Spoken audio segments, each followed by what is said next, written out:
They have since antiquity. So what then was the great symbol of democracy in Plato's time?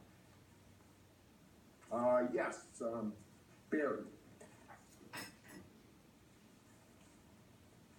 That's correct. The raised hand. One man, one vote. All of it very public.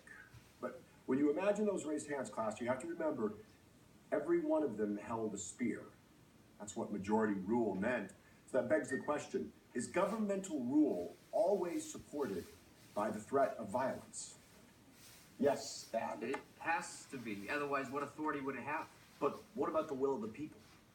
Sure, the people with the most spears. But there's more to it than that. I mean, we sacrifice some of our independence to a government in return for security and kind of collective wisdom. Security is just another word for the most spears. Every time there was a vote, the minority didn't count up the spears and decide not to revolt. Once you make the deal to have a government, that government takes on another kind of authority.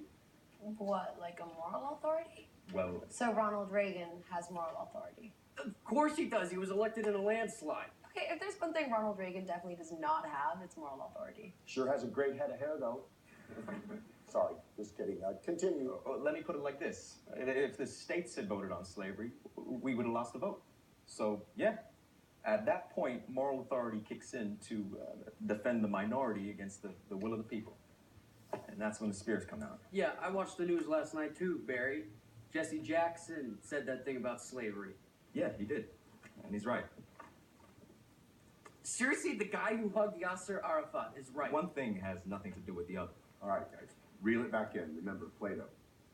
Can I ask a question, though? Why has everything always got to be about slavery?